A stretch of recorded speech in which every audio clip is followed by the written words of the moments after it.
എൻ്റെ ഒരു കൂട്ടുകാരൻ്റെ അളിയനെ യൂസ്മാൻ നാളെ തിരിച്ചു പോകും സൗദിക്ക്. ചെന്നോടനെ വിസ ശരിയാക്കാന്നാ പറഞ്ഞ്. ആദ്യം ചിലപ്പോൾ എന്തെങ്കിലും ചെറിയൊരു ജോലിയായിരിക്കും. പിന്നെ അവിടുത്തെ ലൈസൻസ് എടുക്കണം. വല്ല ട്രക്ക് ഓടിക്കാൻ പറ്റിയ ഇഷ്ടം പോലെ വരാന്ന് ഉസ്മാൻ പറഞ്ഞ. എങ്കിൽ 2-3 കൊല്ലം കൊണ്ട് നമ്മുടെ ഇവിടുത്തെ പ്രശ്നങ്ങളൊക്കെ തീരും. നീ എന്താ ഒന്നും മിണ്ടാത്ത? അച്ഛന്റെ ചികിത്സയും താഴെയുള്ളവരുടെ പഠിപ്പൊക്കെ ഇവിടെ തന്നെ എടുത്താ പൊങ്ങാത്തത്ര ഭാരമുണ്ട്. അതൊന്നും പോരാണ്ട് മരിക്കണേന് മുമ്പ് എൻ്റെ അച്ഛൻ ഉണ്ടാക്കി വെച്ച കടവും എൻ്റെ വീട്ടിലെ പ്രാരാബ്ദം കൂടി എടുത്ത് തലയിൽ വെച്ചു ഏട്ടൻ, അല്ലേ? സാരമില്ല നീ. എൻ്റെ വീട്ടിലെ പ്രാരാബ്ദം നിന്റെ വീട്ടിലെ പ്രാരാബ്ദം എന്നൊന്നും വേർതിരിച്ച് കാണണ്ട. നമുക്കൊക്കെ ഒരുമിച്ച് തീർക്കാം. ഒന്നുമില്ലെങ്കിലും ഞാനൊരു ഡീസന്റ് ഭർത്താവായില്ലേ? അപ്പൊ പോരെ എനിക്ക്. എന്നിട്ട് ഈ ഡീസന്റ് ഭർത്താവിനെന്താ ഭാര്യ ജോലിക്ക് പോണേന് ഇത്ര കുറച്ചില്? ആ അച്ചാറ് കമ്പനിയിൽ എനിക്ക് ഇനിയും പണി കിട്ടും. ആ അത് വേണ്ട. നീ പണിയെടുത്ത് ഇവിടം പോറ്റണ്ട. ഞാൻ കൊണ്ടുവരണത് വെച്ച് വിളമ്പി ഇങ്ങോട്ട് തന്നാ മതി കേട്ടോടി ഉണ്ടക്കണി.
ഇതാ ഈ മലയാളികളുടെ കുഴപ്പം. മിണ്ടിയ കല്യാണം കൂടെ പൊറപ്പിക്കൽ.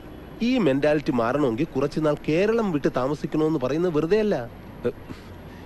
എന്റെ പെങ്ങളെ ഇത് അങ്ങനെയൊന്നുമില്ല. ഞാനും അവളും കൂടി ഉള്ളൊരു അഡ്ജസ്റ്റ്മെന്റ്, അത്രേ ഉള്ളൂ. ഒരു പെണ്ണിന്റെ ജീവിതം വെച്ചിട്ട് ഉസ്മാൻ കളിക്കുന്നതെന്ന് ഓർക്കണം. നിനക്ക് നാട്ടിലെ ഭാര്യ മക്കളൊക്കെ ഇല്ലേ ഉസ്മാനെ? അത് നാട്ടിലല്ലേ, പക്ഷെ എന്റെ ഇവിടുത്തെ കാര്യങ്ങൾ എങ്ങനെ നടക്കും? ഈ കണ്ണും ചെവി എന്നൊക്കെ പറയുന്നത് കാണാതിരിക്കാനും കേൾക്കാതിരിക്കാനും കൂടിയിട്ടാണ് പെങ്ങളെ. നമുക്ക് വേണ്ടാത്ത കാര്യങ്ങൾ കാണണ്ട, കേൾക്കണ്ട. എന്തേ? പെങ്ങളുടെ കഴിഞ്ഞ മാസത്തെ ശമ്പളം സ്പോൺസർ എന്നെ ഏൽപ്പിച്ചതാ. 600 റിയാലുണ്ട്. 600 റിയാലോ? പോരുമ്പോ പറഞ്ഞത് 800 റിയാലാ. 200 റിയാല് എന്റെ കമ്മീഷൻ. ഇടയ്ക്ക് എന്റെ മുറിയിലേക്ക് വന്നു പോകുന്നതിന് ഞാൻ ആ പെണ്ണിന് കുറച്ച് കാശ് കൊടുക്കാറുണ്ട്. കൂലിയായിട്ടൊന്നും അല്ല കേട്ടോ, ഒരു സ്നേഹം. ആ കാശ് ഇങ്ങനെയൊക്കെയല്ലേ അഡ്ജസ്റ്റ് ചെയ്യാൻ പറ്റൂ. നാട്ടില് ഭാര്യ മക്കളും ഉള്ളതല്ലേ, അവർക്ക് അയക്കുന്നതിൽ കുറവ് വരാൻ പാടില്ലല്ലോ. അപ്പൊ ഈ കാശ് ഞാൻ പെങ്ങളുടെ വീട്ടിലേക്ക് അയച്ചേക്കണേ.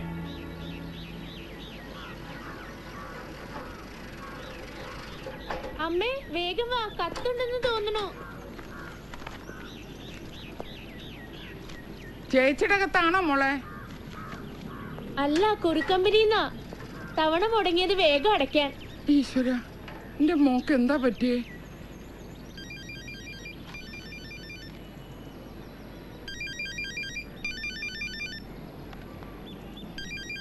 അമ്മേ വേഗം വന്ന് പുറത്തുനിന്നുള്ള നമ്പറാ. ഹലോ ഹലോ, അശ്വതിയുടെ വീടല്ലേ? അതെ, ആരാ സംസാരിക്കുന്നേ? ഞാൻ സൗദിന്നാ. എനിക്ക് അശ്വതിയെ പറ്റിയിട്ടുള്ള ചില വിവരങ്ങൾ അറിയാനാ. സൗദിന്നാ? ഹലോ, ആരാ സംസാരിക്കുന്നേ? എന്റെ മോൾ എവിടെയാ? അവളെന്താ വിളിക്കാത്ത? അശ്വതിയുടെ അമ്മയല്ലേ? അശ്വതി നാട്ടിലോട്ട് അവസാനമായി വിളിച്ചത് എപ്പോഴായിരുന്നു? അയ്യോ, അവക്ക് എന്താ പറ്റിയത്? എന്റെ മോടെ ശബ്ദം കേട്ടിട്ട് ഇപ്പൊ മാസം 5 ആഴ്ചയിൽ ഒരിക്കൽ ഇവിടേക്കും അവിടെ ഭർത്താവിന്റെ വീട്ടിലേക്കും ഉടങ്ങാതെ വിളിച്ചോണ്ടിരുന്ന കുട്ടിയെ 2 മാസം കൃത്യമായിട്ട് പൈസ അയച്ചോണ്ടിരുന്നു. ഇപ്പൊ വിളിയുമില്ല, കത്തുമില്ല. അവളുടെ നമ്പറിലേക്ക് വിളിച്ചിട്ട് കിട്ടുന്നുമില്ല. എന്താ എന്റെ മോക്ക് പറ്റിയേ? ആരാ നിങ്ങള്? ഞങ്ങൾക്ക് അവിടെ കാശും പണം ഒന്നും വേണ്ട.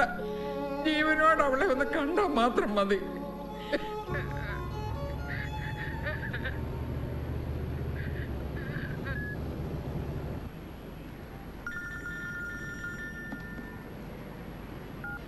ഹലോ, റസാഖ് പറ. അതെയോ, വിളിച്ചോ? എന്താ അവരുടെ ഭാഗത്തുനിന്ന് റിയാക്ഷൻ? അതെയോ, ഇവിടുത്തെ പത്രത്തിൽ വാർത്ത വന്ന കാര്യം താൻ അറിയിച്ചോ? 5-6 മാസമായിട്ട് യാതൊരു വിവരമില്ലാത്ത മകളെ പറ്റി ഇങ്ങനൊരു വാർത്ത വന്നിട്ടുണ്ടെന്ന് ഞാൻ എങ്ങനെയാ പറയാ? എന്തായാലും നാളെ ഞാൻ ബുറൈദ് വരെ പോകുന്നുണ്ട്. സ്പോൺസറുടെ വീട്ടിൽ കയറി നേരിട്ട് അന്വേഷിച്ച് കളയാം. ആ അന്വേഷണ റിപ്പോർട്ട് അപ്പം അറിയിക്കാം. സൺഡേക്കോളം തികച്ചില്ലെങ്കിൽ തന്റെ പണി പോകുന്ന കേസല്ലേ? റസാഖെ, 3 കോളം 4 സെന്റിമീറ്റർ തേക്കാൻ പറ്റിയ ഒരു വാർത്ത കൂടി കിട്ടുമോ? വിചാരിച്ച പരസ്യം വന്നില്ല. ഞാനൊരു ചാന്ത് ഭാഷയെ പറ്റി പറഞ്ഞില്ലേ, അത് കൊടുത്തോളൂ. അതൊക്കെ ഒരു വാർത്തയാണോടൂ? പത്രക്കാർക്ക് പോലും നിങ്ങളുടെ ചാന്ത് ഭാഷ ഒരു വാർത്തയല്ല.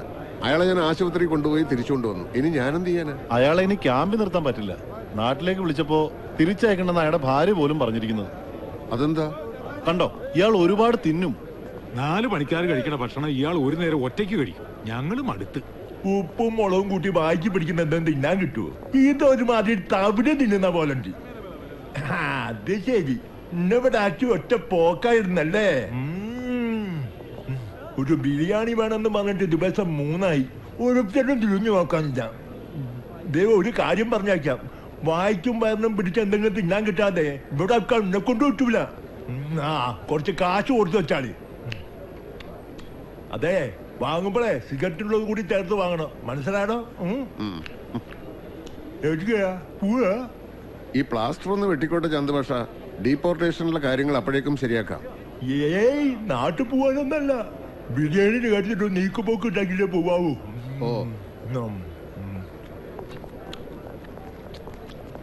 വരണ വെള്ളിയാഴ്ച ക്യാമ്പിൽ ഇൻസ്പെക്ഷൻ ഉണ്ടാവും. കമ്പനിയുടെ പണിക്കാരല്ലാത്ത ഒരാളെ ക്യാമ്പിൽ കണ്ട എന്റെ ജോലി പോകും. അതിന് ഞാൻ എന്ത് ചെയ്യാനാ? റസാഖ, എന്തെങ്കിലും ഒരു മാർഗം കാണണം. പാസ്പോർട്ട് ഇക്കാമയില്ലാത്ത ഒരാളെ മോളിൽ കയറ്റി താഴെ വീഴ്ത്താൻ ഞാൻ പറഞ്ഞു. ഒരബദ്ധം പറ്റിയതാ. റസാഖ എന്തെങ്കിലും ചെയ്തില്ലെങ്കിൽ ഞങ്ങൾ അയാളെ എവിടെയെങ്കിലും കൊണ്ടുപോയി കളയും. പിന്നെ വേസ്റ്റ് സാധനങ്ങൾ ഏറ്റെടുക്കല്ലേ റസാഖയുടെ പണി.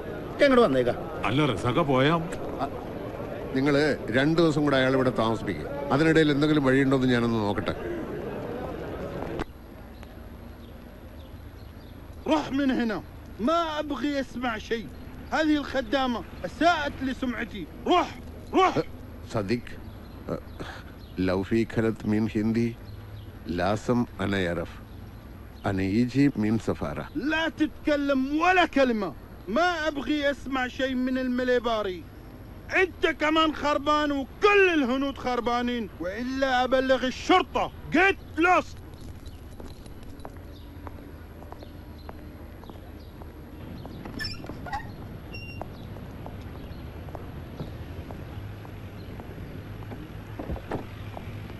എന്തായി, വല്ല തുമ്പും നടഞ്ഞോ? അറബിയിലും മുട്ടൻ തെറികളുണ്ടെന്ന് ഇന്നാ മനസ്സിലായത്. പോയത് അങ്ങേരുടെ മുതലല്ലേ, പിന്നെ തെറി പറയാതിരിക്കൂ. ആ അറബിയുടെ പെരുമാറ്റം കാണുമ്പോൾ എന്തോ ഒരു ദുരൂഹതയുണ്ടെന്നാണ് എനിക്ക് തോന്നുന്നത്. ഇവരുമായി ബന്ധപ്പെട്ട ആരെങ്കിലും വഴി അന്വേഷിച്ചാൽ എന്തെങ്കിലും തുമ്പ് കിട്ടും. എന്നിട്ട് എന്നാത്തിനാ? ആ അജിത്ത് മേനോന് പത്രത്തിലിടാൻ ഒരു വാർത്തയും കിട്ടും, റസാഖയുടെ പോക്കറ്റിൽ കിടന്ന കുറച്ച് റിയാല് പോയും കിട്ടും.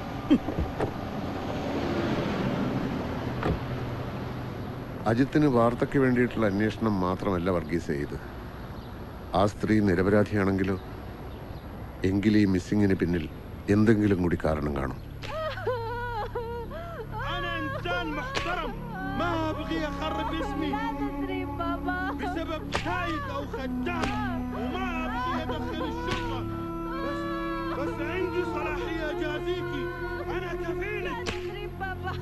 انت مسلمة، الله ما يغفر لك اللي عملتيه. انت لو خربتي سمعة اهلي اقتلك. بابا اضربها، ادبها. وينك يا حيوان؟ انا اترك عشان انت معنا من 10 سنين. ايوه، ما ابغي اشوفك هنا ثاني. روح من هنا ولا اسلمك للشرطة. روح.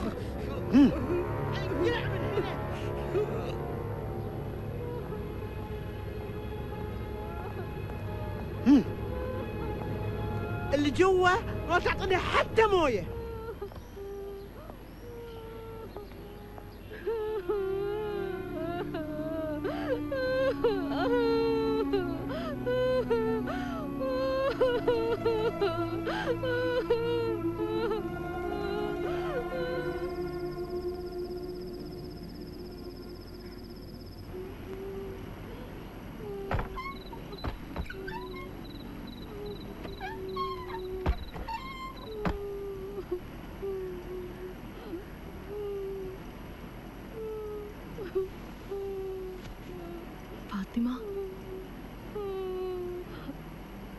അവരെല്ലാം ഉറങ്ങി. അക്കുൽ, നോ ഫുഡ് പ്രോബ്ലം. അക്കുൽ, روحي ما هنا وإلا أنت في مشكلة. കണ്ട കുഴപ്പമൊന്നും പറഞ്ഞല്ലേ ഞാൻ. രണ്ടുപേരും കേട്ടില്ല.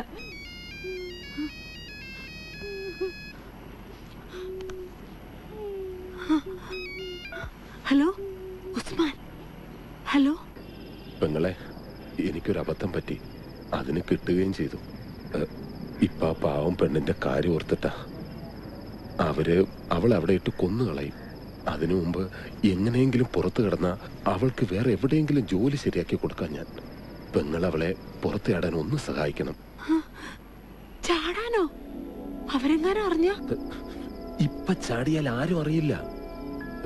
ഞാനിപ്പോ വീടിന് പുറകിലുണ്ട്. പ്ലീസ് പെങ്ങളെ, ഒന്ന് സഹായിക്കണം. നിങ്ങളുടെ മുറിയിലെ AC മാറ്റിയ ഹോള് കാർബോർഡ് വച്ച അടച്ചിരിക്കുന്നത്. അത് തുറന്ന് പുറത്തേക്ക് കടന്ന വീടിന്റെ പുറകിലെത്താം. ഞാൻ ആ ഭാഗത്തുണ്ട്. ഫാത്തിമയ്ക്കൊന്ന് കൊടുക്കോ? ഞാൻ പറഞ്ഞ് മനസ്സിലാക്കിക്കോളാം. هلو عثمان.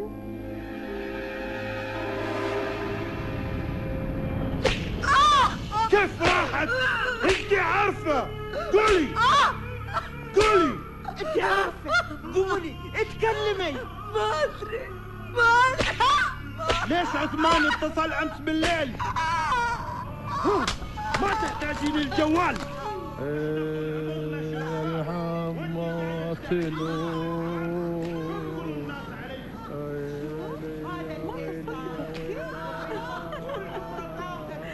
انزل ليش ما خبرتيني؟ كنت بطرش الدراوين والله. خلاص اوكي، يلا لا تتأخري. يلا باي.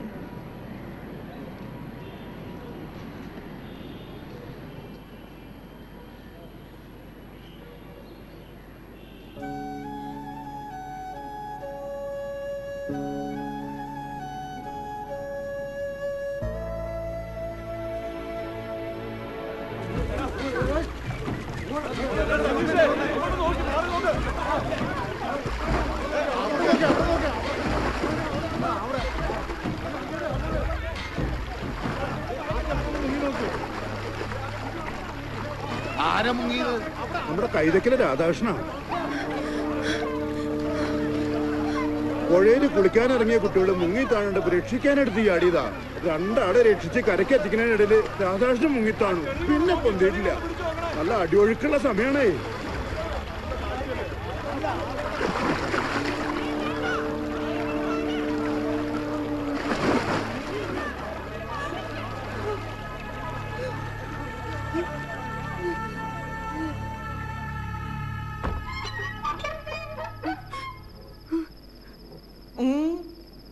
يلا قومي اكلي. ها ان شاء الله عنك ما اكلتي.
ايش هذا؟ انت ما تعرفين تطوين؟ يلا اكوي قدامي.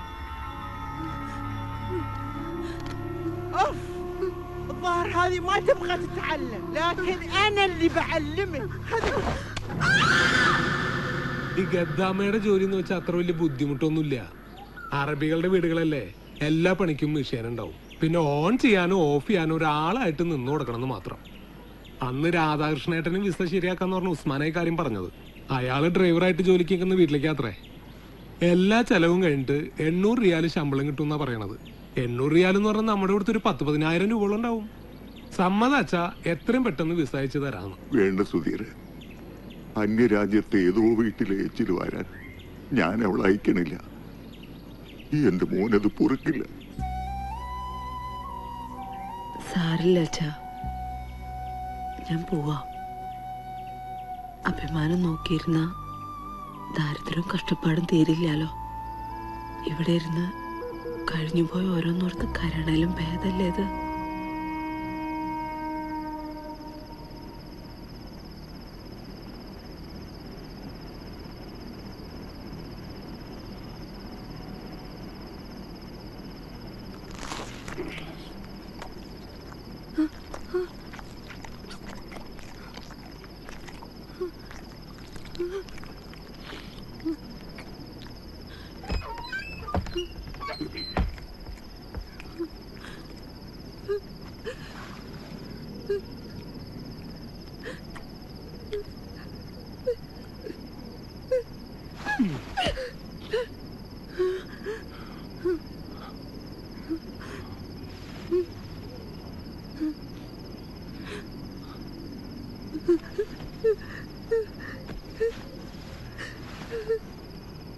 They were good. Good. Sleep. Sleep. Good night. Good night.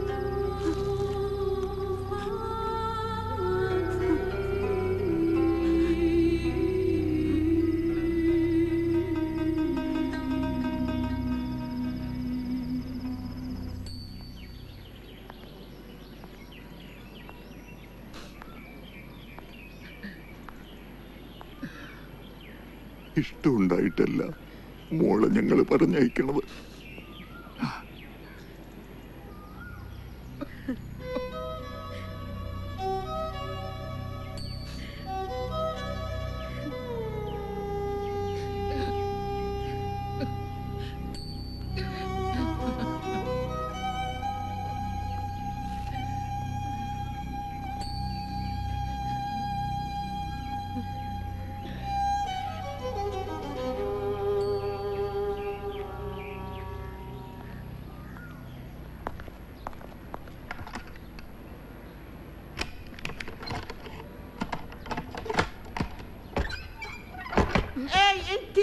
قوم اطبخي بس نوم ونظف البيت، انا طالعه هلا.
Hello ഉസ്മാനെ, എന്താ മങ്ങളെ? എനിക്ക് മതിയായി ഉസ്മാനെ. ഇനി ഇവിടെ നിന്ന് ഞാൻ മരിച്ചു പോവും. എന്നെ അവര് കൊല്ലാക്കൊല ചെയ്യ. 5 മാസമായിപ്പോ വീട്ടിലേക്ക് പൈസ അയച്ചിട്ടില്ല. ഈ ഫോണിൽ നിന്ന് നാട്ടിലേക്ക് വിളിക്കാനും പറ്റില്ല. എനിക്ക് എങ്ങനെയെങ്കിലും തിരിച്ചു പോണം. അതിന് ഞാനിപ്പോ എന്താ ചെയ്യാ? എങ്ങനെയെങ്കിലും എന്നെ വീട്ടിലെത്തിക്കണം. ഇപ്പൊ അവിടെ ആരുമില്ലേ? ഇല്ല, ഫാം ഹൗസിൽ പോയിരിക്ക. എന്നാൽ ഇനി രാത്രിയല്ലേ വരൂ. ഒരു കാര്യം ചെയ്, അന്ന് ഫാത്തിമ ചാടിയ പോലെ എങ്ങനെയെങ്കിലും ചാടാൻ നോക്ക്.